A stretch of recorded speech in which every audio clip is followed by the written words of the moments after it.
Nabi Ibrahim alaihissalam seperti yang diceritakan oleh Allah dalam ayat 75 surah Al-An'am yang telah dibacakan.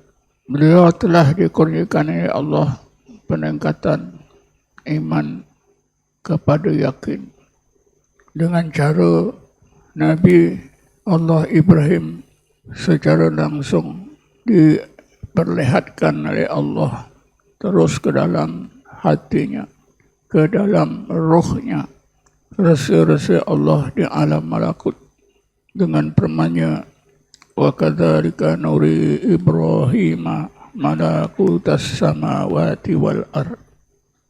Demikianlah kami perlihatkan terus ke dalam pandangan roh Ibrahim alaihissalam rasa-rasa kami di alam malakut, kejadian-kejadian di langit dan di bumi.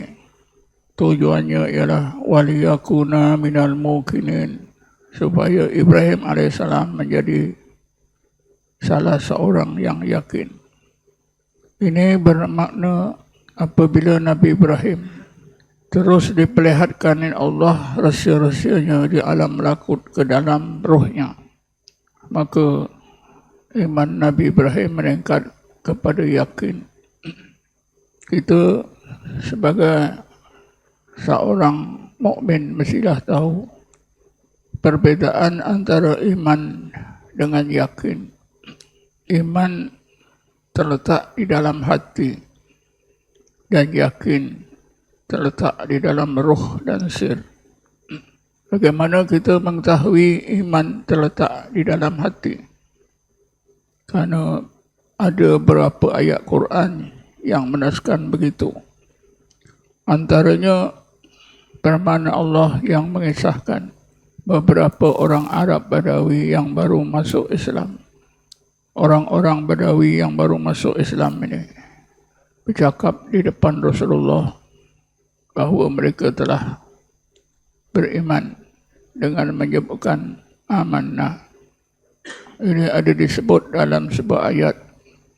Bismillahirrahmanirrahim.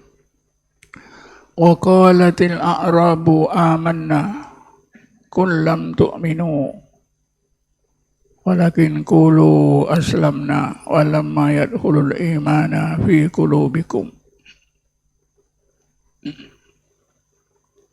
Berkatalah sekumpulan orang-orang Arab Badawi yang baru masuk Islam di depan Rasulullah, ya Muhammad, amanah, ya Muhammad, kami telah beriman. Serta-merta Allah perintahkan Nabi supaya menegur kata-kata Arab Badawi ini.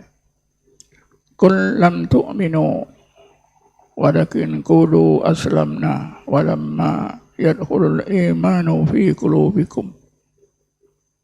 Ya Muhammad, kau tegaskan, kamu belum lagi beriman. Karena itu wajarnya sebutlah dengan sebutan aslamna. Kamu tak boleh mengaku amanna. Walamma yadkhul imanu fi qulubikum, karena iman belum masuk ke dalam hati kamu. Dari sinilah iman letaknya di dalam hati, dan yakin letaknya di dalam ruh dan sir. Kita sebagai orang yang beriman juga mestilah tahu aspek kerohanian kita.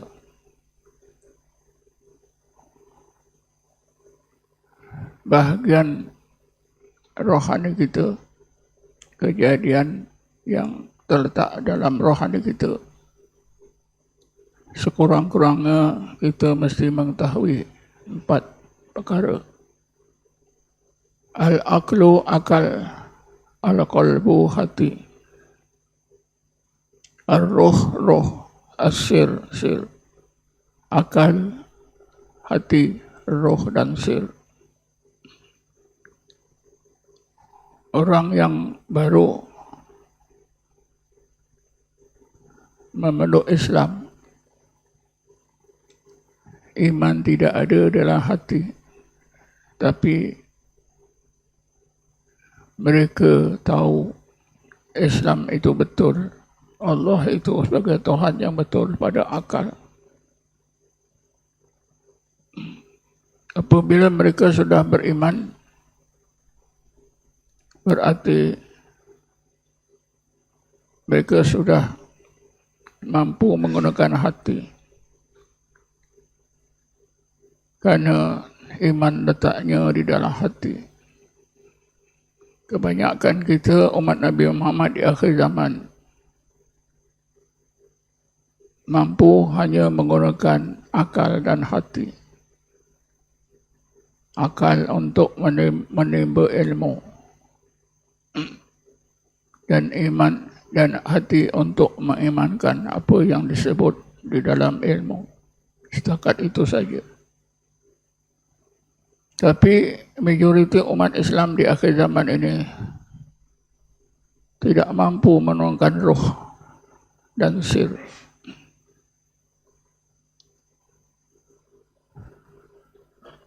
Perbezaan empat ini pun mereka kebanyakannya tidak tahu. Apa beza antara akal dengan hati, dengan roh dan sir. Sekurang-kurangnya kita sebagai orang yang beriman tahu perkara yang asas dengan akal, dengan roh, dengan hati dan roh dan sir. Bahawa akal ialah untuk menerima kebenaran agama setakat yang masuk akal. Oleh kerana kebenaran agama banyak yang susah diterima akal, maka Allah sediakan hati. Kekuatan hati jauh lebih canggih daripada akal. Kerana itulah maka Allah sebutkan dalam Quran, kekuatan hati, keupayaan hati adalah untuk memahami perkara-perkara yang susah diterima oleh akal. Al-qalbu lil mafhumat. Qalbu itu untuk memahami perkara-perkara kebenaran agama yang akal susah nak terima. Tapi tidak setakat itu saja. Kebenaran yang diterima oleh akal, dipahami oleh hati, mestilah dilihat realitinya, hakikatnya oleh roh. Selagi roh tidak melihat realiti atau hakikat, ilmu yang diterima oleh akal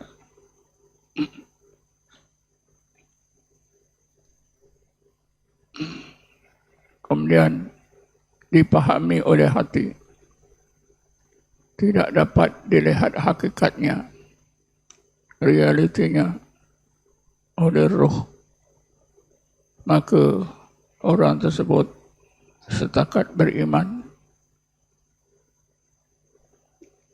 dan imannya tidak boleh meningkat ke tingkat yakin. Karena keyakinan memerlukan penggunaan roh dan sir, seperti yang diceritakan oleh Allah berkenaan Nabi Ibrahim AS. Wa kadzalika nuri Ibrahim malakutas samawati wal ardh. Demikianlah kami perlihatkan, tunjukkan, ajarkan terus kepada roh Ibrahim AS, rasa-rasa kami di alam malakut, kejadian di langit dan di bumi. Dengan itu, maka Ibrahim AS mampu menggunakan roh untuk memandang rasa-rasa Allah di alam malakut.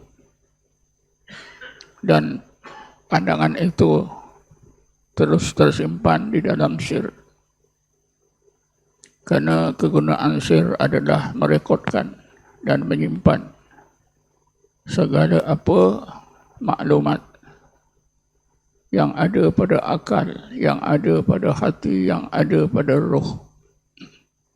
Karena itulah ulama tasawuf menegaskan as-sirru litajalliyat. Sir itulah tempat menerima tajalli dan menyimpannya sehinggalah orang tersebut mati. Karena itu adalah kita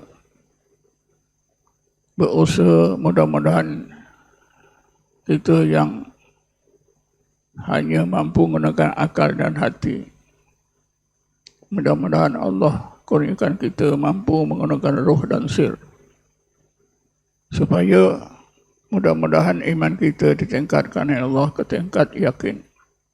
Apabila Allah telah kurniakan kepada kita takwa dan tawakal, berarti kita telah dijadikan oleh Allah hambanya sebaik-baik hambanya yang taat dan menyerah kepada qada dan qadarnya. Allah beritahu kita di antara umat Nabi Muhammad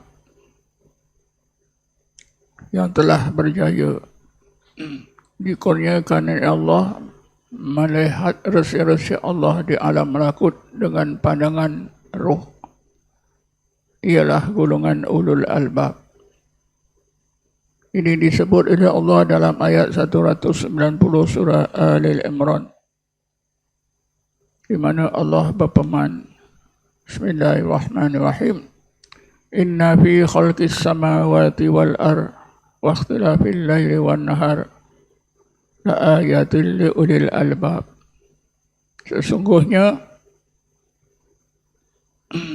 Sesungguhnya di dalam alam malakut kejadian-kejadian yang terletak di langit, begitu juga di alam malakut kejadian-kejadian yang terletak di bahagian bumi, begitu juga di alam malakut dalam peredaran masa malam dan siang. La ayatin, terdapat rahsia-rahsia Allah li ulil albab, yang dapat dilihat dengan jelas oleh pandangan roh ulul albab. Dengan ayat ini Allah bagi tahu kita di antara umat Nabi Muhammad yang digelarkan oleh Allah ulul albab, mereka itulah segulungan umat Nabi Muhammad yang berjaya menerima kurniaan Allah, melihat rahsia Allah di alam malakut dengan pandangan roh, seperti yang Allah kurniakan kepada Nabi Ibrahim AS, juga Nabi-Nabi dan Rasul-Rasul yang lain. Mengapa ulul albab dikurniakan oleh Allah?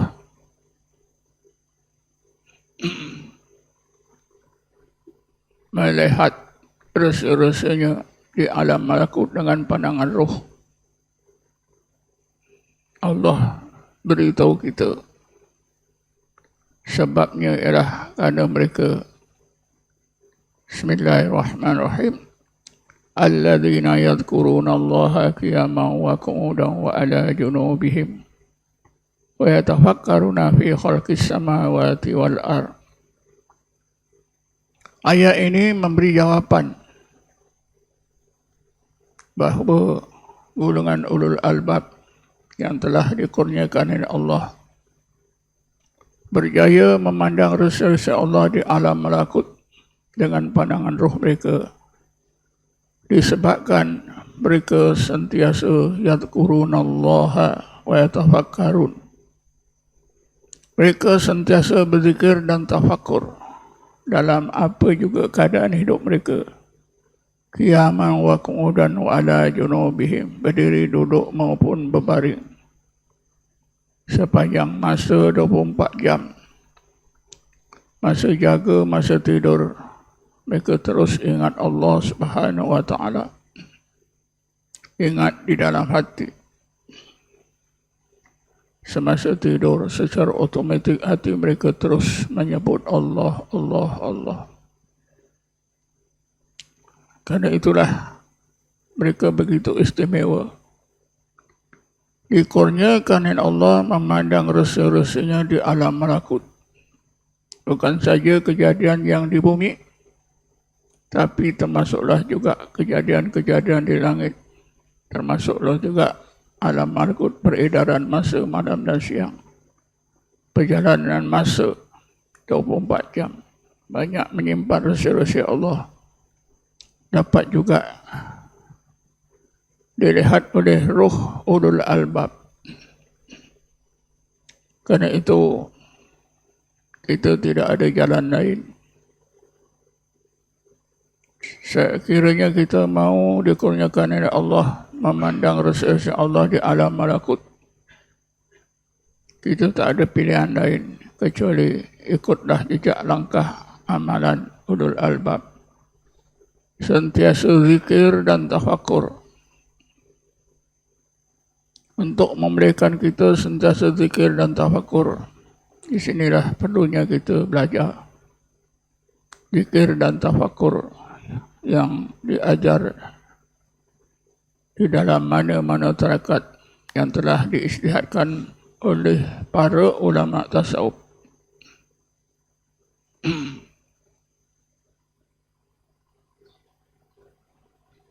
أعوذ بالله من الشيطان الرجيم بسم الله الرحمن الرحيم والصلاة والسلام على أشرف الأنبياء والمرسلين سيدنا محمد وعلى آله وصحبه أجمعين اللهم صل صلاة كاملة وسلم سلاما تاما على سيدنا محمد الذي تنخل بعقد وتنفرج بقرابة بخوائج وتنال برقاء وصل الخواتيم ويستذكر معه بوجهه الكريم في كل لمحة ونفس بعدد كل معلم له. ربنا ظلمنا أنفسنا ولن تغفر لنا ترحمنا لنكونن من الخاسرين. اللهم اغفر لنا وارحمنا ولآبائنا ولأمهاتنا ولجميع المسلمين والمسلمات والمؤمنين والمؤمنات برحمتك يا أرحم الراحمين. اللهم إنا نستغفرك ونستغفرك أدياننا وإيماننا وأنفسنا وأهلنا وأولادنا وأموالنا وبيوتنا وكل شيء أعطيتنا يا رب العالمين. الله جعلنا وإياهم في كنفك وأمانك وجوارك وعياذك من كل شيطان مريض جبار عنيد وذي عين وذي بكي والشر كل شيء إنك على كل شيء قدير. الله تب علينا بالعافية والسلام والصحة وعلى أبيك في بحرك بحرك جوك من أمة محمد أجمعين. اللهم اجعلنا من شر ما قضيت سالمين. الله اجعلنا من شر ما قضيت سالمين. الله اجعلنا من شر ما قضيت سالمين.